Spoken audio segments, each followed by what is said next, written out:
जय हिंद मेरे प्यारे साथियों।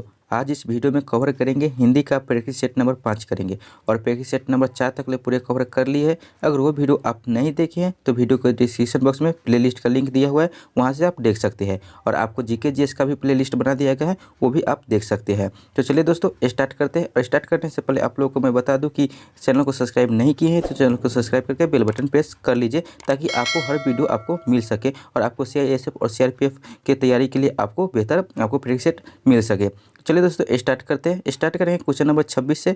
हमने जिस बुक से ये क्वेश्चन लिए है उस बुक में आपको 26 से 50 तक प्रीवियस ईयर हिंदी का क्वेश्चन दिया हुआ था और 1 से 25 तक आपको मैथ का दिया हुआ था। तो हमने उसमें हिंदी से क्वेश्चन लिया है, तो आपको 26 नंबर से क्वेश्चन कराएंगे। चलिए क्वेश्चन नंबर 26 देखते हैं। और क्वेश्चन नंबर 26 से 27 तक के लिए निर्देश दिया हुआ है, और वे निर्देश क्या दिया हो वो पहले पढ़ते हैं।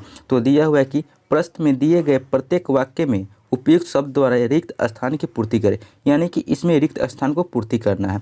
तो क्वेश्चन नंबर 26 पढ़ते और 26 में क्या क्वेश्चन दिया हुआ है। तो 26 नंबर क्वेश्चन में दिया हुआ है कि महात्मा बुद्ध ने लोगों को अहिंसा का खाली स्थान दिया था। तो महात्मा बुद्ध ने लोगों को अहिंसा का क्या खाली स्थान दिया था। तो ऑप्शन नंबर ए में दिया है पाठ, बी में दिया है संदेश, सी में दिया है शिक्षा और डी में दिया है उपदेश। तो यह जो महात्मा बुद्ध है जो लोगों को अहिंसा का यह उपदेश दिया था। तो इसका right answer option number D हो जाएगा उपदेश। क्वेश्चन नंबर 27 है और 27 में दिया हुआ है क्वेश्चन क्या। तो इस समय हमारे देश पर कई प्रकार के अंतर्राष्ट्रीय खाली स्थान है। तो क्या अंतर्राष्ट्रीय है। तो ऑप्शन नंबर ए में दिया हुआ है प्रवाह, बी में ऋण और सी में खिलाड़ी और डी में आक्रमण। तो यह इसका आंसर हो जाएगा ऑप्शन नंबर बी ऋण। तो इसका right answer option number B हो जाएगा। क्वेश्चन नंबर 28 देखते हैं। और 28 से 37 तक का एक ही आपको निर्देश दिया हुआ, एक ही प्रकार का आपका क्वेश्चन है।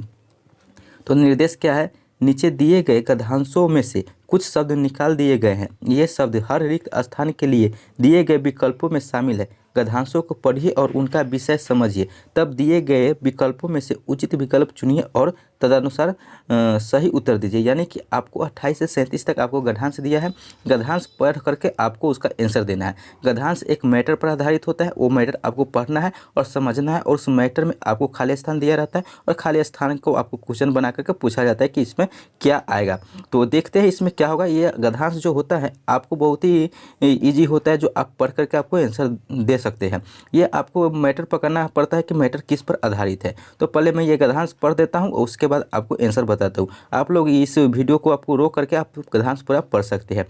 चलिए पहले गद्यांश पढ़ते हैं। गद्यांश में दिया क्या है। गद्यांश में दिया हुआ है कि कला शक्ति और शिव के परस्पर खाली स्थान है को लेकर नई काव्याम कल्पनाओं नए 29 नंबर का खाली स्थान है, और नए ध्यान हमारे यहाँ बने हैं। कला शब्द के कई 30 नंबर खाली स्थान है। चंद्रमा के 16वें खाली स्थान को भी कला कहते हैं, और चंद्रमा की खाली स्थान का जिसका नाम शास्त्रों में अमृता है, शिव के खाली स्थान पर अवस्थित रहती है। कला बाकी होती है और खाली स्थान दृष्टि से प्रायः अदृश्य होती है। कला का भी एक माप है। और आगे दिया हुआ है कला शिल्प खाली स्थान 36 नंबर का है, आदि के लिए भी प्रयुक्त होती है। और उसके 64 यानी खाली स्थान 37 का है, गिनाए गए हैं। तो आपको मैं पहले बता देता हूँ कि इसका आंसर क्या होगा, वो आंसर पूरे मैं आपको करा देता हूँ, ठीक है। तो जो 28 नंबर में दिया हुआ है ऑप्शन नंबर ए में दिया है अनुबंध, बी में दिया है संबंध और सी में दिया है प्रबंध और डी में दिया है निर्बंध। तो इसका आंसर हो जाएगा ऑप्शन नंबर बी संबंध हो जाएगा। क्वेश्चन नंबर 29 है। 29 का ऑप्शन नंबर ए में दिया है प्रतीक, बी में दिया है प्रगीत और सी में दिया है प्रतीति और डी में दिया है प्रदीप। तो जो ये 29 नंबर है, 29 नंबर का ऑप्शन नंबर ए हो जाएगा, प्रतीक आंसर हो जाएगा, ठीक है। अगला क्वेश्चन है क्वेश्चन नंबर 30 है। और इस 30 का ऑप्शन में दिया हुआ है कि पहला नंबर ऑप्शन है वर्ग, बी में दिया है धर्म, सी में दिया है अर्थ और डी में दिया है मर्म। तो 30 का आंसर हो जाएगा ऑप्शन नंबर सी अर्थ हो जाएगा, इसका right answer option number C. 31 का ऑप्शन नंबर ए में दिया है वंश, बी में दिया है दंश, सी में दिया है अंग और डी में दिया है अंश, ठीक है। तो इसका राइट आंसर ऑप्शन नंबर हो जाएगा बी दंश, इसका राइट आंसर हो जाएगा ऑप्शन नंबर बी आंसर हो जाएगा, ठीक है। क्वेश्चन नंबर 32 में दिया है कि ऑप्शन नंबर ए में रूपहली, बी में पहली, सी में सुनहाली, डी में मनचली। तो इसका आंसर हो जाएगा ऑप्शन नंबर बी पहली, ठीक है। क्वेश्चन नंबर 33 है। और 33 में क्वेश्चन दिया हुआ है कि उसका ऑप्शन है कि भाल, बाल, गाल और कपाल। तो इसका आंसर हो जाएगा ऑप्शन नंबर ए भाल, इसका आंसर हो जाएगा। क्वेश्चन नंबर 34 है। और 34 में ऑप्शन नंबर ए में दिया है आध्यात्मिक बी में दिया है दार्शनिक, सी में दिया है मनोवैज्ञानिक और डी में दिया है भौतिक। तो इसका ऑप्शन नंबर क्वेश्चन नंबर 34 का आंसर जो हो जाएगा तो ऑप्शन नंबर ए हो जाएगा, आध्यात्मिक इसका आंसर हो जाएगा। ऑप्शन नंबर ए इसका राइट आंसर है। ठीक है, क्वेश्चन नंबर 35 और 35 में ऑप्शन में दिया है कि स्थान, बी में दिया है कि रूप, सी में दिया है गुण और डी में दिया है समय। तो 35 का आंसर ऑप्शन नंबर सी हो जाएगा गुण। ठीक है, right answer option number C चला जाएगा। और क्वेश्चन नंबर 36 है और 36 में है ऑप्शन नंबर ए में चेतना, बी में रचना, सी में बोध और डी में चिंतन दिया हुआ है। तो इसका राइट आंसर ऑप्शन नंबर 36 का हो जाएगा, यानी चिंतन हो जाएगा।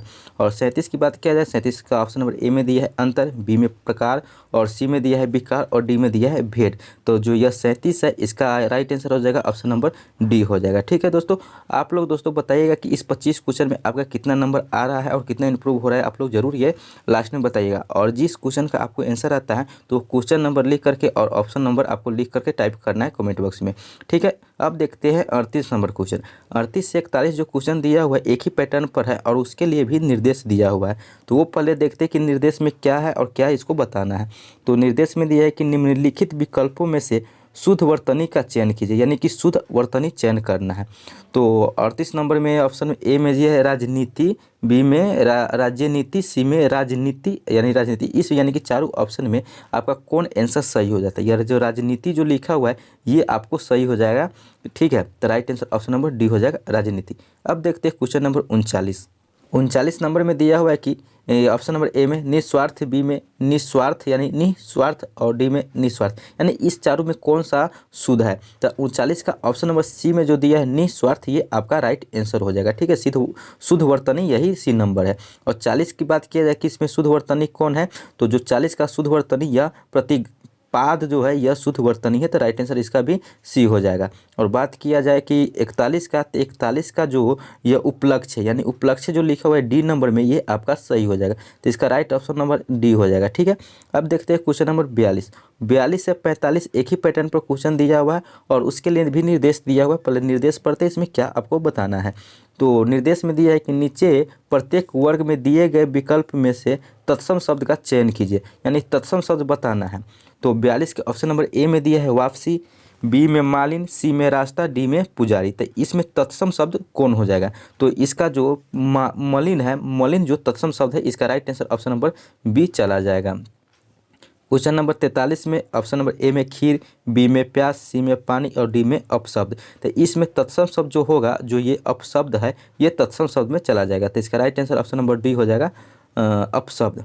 क्वेश्चन नंबर 44 है और 44 में दिया हुआ है कि तागा, प्रहर, सरग, दोख। तो इसका जो तत्सम शब्द हो जाएगा, तो यह जो प्रहर है ये तत्सम शब्द में आ जाएगा। तो इसका right answer option number B हो जाएगा। और 45 का तत्सम शब्द बताना है। 45 में ऑप्शन नंबर ए में दिया है रुख, बी में सागर, सी में नेह और डी में धीरज। तो इसमें जो तत्सम शब्द हो जाएगा, तो ये सागर जो है तत्सम शब्द हो जाएगा। तो इसका राइट आंसर होगा ऑप्शन नंबर बी सागर।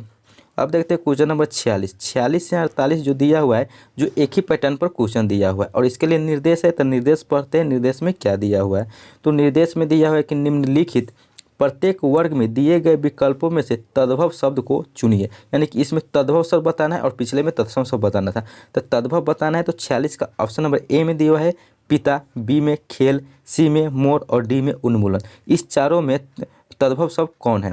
तो इस चारों में जो तद्भव शब्द की बात किया जाए तो यह मोर जो है तद्भव शब्द में आ जाता है। तो इसका राइट आंसर होगा ऑप्शन नंबर सी मोर। क्वेश्चन नंबर 47 देखते हैं और 47 में दिया हुआ है कि दृष्टांत, सी में दिया है महत्व और डी में दिया है अनु। तो इसमें तद्भव शब्द कौन हो जाएगा। तो जो इसमें है जो दुरुस्त जो दिया है ये आपको तद्भव शब्द में आ जाएगा। तो इसका right answer option number A चला जाएगा। 48 में दिया है अवस्था, बी में दिया है भगवान, सी में दिया है वक्ष और डी में दिया है नीलम। तो इसमें भी तद्भव शब्द की बात किया जाए तो ये जो नीलाम, नीलम नहीं नीलाम है, नीलाम चल जाएगा यदि तद्भव शब्द में। इसका right answer option number D हो जाएगा। ठीक है, अब देखते हैं क्वेश्चन नंबर 49 से 50 एक ही पैटर्न पर क्वेश्चन दिया है और उसके लिए निर्देश दिया हुआ है। निर्देश पढ़ते इसमें क्या बताना है। तो इसमें निर्देश में जो लिखा हुआ है, निम्नलिखित प्रश्नों में से प्रत्येक मुहावरे के अर्थ के लिए दिए गए विकल्पों में से उचित विकल्प को चुनिए, यानी कि इसमें उचित विकल्प चुनना है मुहावरे का। तो मुहावरे जो 49 नंबर में जो दिया है मुहावरा अंतरपट खुलना। अंतरपट खुलना का मतलब क्या होता है। तो ऑप्शन नंबर ए में दिया है प्रेम करना, बी में दिया है ज्ञान प्राप्त होना और सी में दिया है भेद खुलना और डी में दिया है स्वागत करना। तो जो अंतरपट खुलना, इसका जो मुहावरा का अर्थ होता है कि ज्ञान प्राप्त होना। ठीक है, इसका right answer option number B चला जाएगा। और आज इस सेट का लास्ट क्वेश्चन कर रहे हैं। तो लास्ट क्वेश्चन करने से पहले मैं आप लोगों को फिर से बता दूं कि दोस्तों चैनल को सब्सक्राइब नहीं किए हैं तो चैनल को सब्सक्राइब करके बेल बटन ऑल पे प्रेस कर दीजिए ताकि आपको हर वीडियो का नोटिफिकेशन मिल सके और प्रैक्टिस सेट आप कर सके। आपको एग्जाम ओरिएंटेड क्वेश्चन आपको कराया जा रहा है। ये प्रीवियस ईयर का सेशन चल रहा है, आपको प्रीवियस ईयर पूरे हिंदी करा रहा है। ठीक है, और आप लोग बताइएगा कि इस 25 में आपको कितना सही हुआ है और कितना गलत हुआ है। तो चलिए पहले 50 नंबर क्वेश्चन देख लेते हैं। 50 नंबर क्वेश्चन में आपको मुहावरा जो दिया है, तो मुहावरा क्या है, तो ये दिया है अंगूठा दिखाना। अंगूठा दिखाना का मतलब क्या होता है, तो ऑप्शन नंबर ए में जो दिया हुआ है देने से इनकार करना, बी में दिया है अपमान करना, सी में दिया है हंसी उड़ाना और डी में दिया है धोखा देना। तो यह जो अंगूठा दिखाना का मतलब जो मुहावरा होता है इसका अर्थ है देने से इनकार करना। ठीक है, तो इसका राइट आंसर हो जाएगा ऑप्शन नंबर ए, देने से इनकार करना। तो चलिए दोस्तों, ये सेट पूरा हो गया है। सेट नंबर 5 था और पूरा हो गया। और 4 तक नहीं देखे तो इसी वीडियो के डिस्क्रिप्शन बॉक्स में आपको प्लेलिस्ट का लिंक दिया हुआ है। हिंदी का भी दिया हुआ है लिंक आपको प्लेलिस्ट का, और जीके जीएस का भी प्लेलिस्ट बना दिया है, उसका भी लिंक दिया हुआ है, वो वहाँ से देख सकते हैं। और आप लोग व्हाट्सएप ग्रुप से जुड़ना चाहते हैं तो आप व्हाट्सएप ग्रुप का लिंक दिया हुआ है इसी वीडियो के डिस्क्रिप्शन में, वहाँ से आप जुड़ सकते हैं। या आप मैसेज कर सकते हैं, मोबाइल नंबर है व्हाट्सएप, यानी कि व्हाट्सएप नंबर है जो नंबर है 7352487318। ठीक है, यानी कि 73 बाबा 48 73 18 ये व्हाट्सएप नंबर है। इस पर मैसेज कीजिएगा तो आपको व्हाट्सएप ग्रुप में जोड़ दिया जाएगा। वो बिल्कुल फ्री व्हाट्सएप ग्रुप है, उस पर आपको स्टडी मटेरियल आपको मिलेगा और उस पर जो टेस्ट होगा वो आपको क्वेश्चन वहाँ पे सेंड किया जाएगा। तो आप लोग व्हाट्सएप ग्रुप में भी जुड़ जाइए और आप लोग चैनल को भी सब्सक्राइब करके बेल बटन प्रेस कर लीजिए। चलिए दोस्तों, फिर मिलेंगे अगले वीडियो में अगले टॉपिक के साथ, अगले प्रैक्टिस सेट के साथ। तब तक के लिए जय हिंद, जय भारत।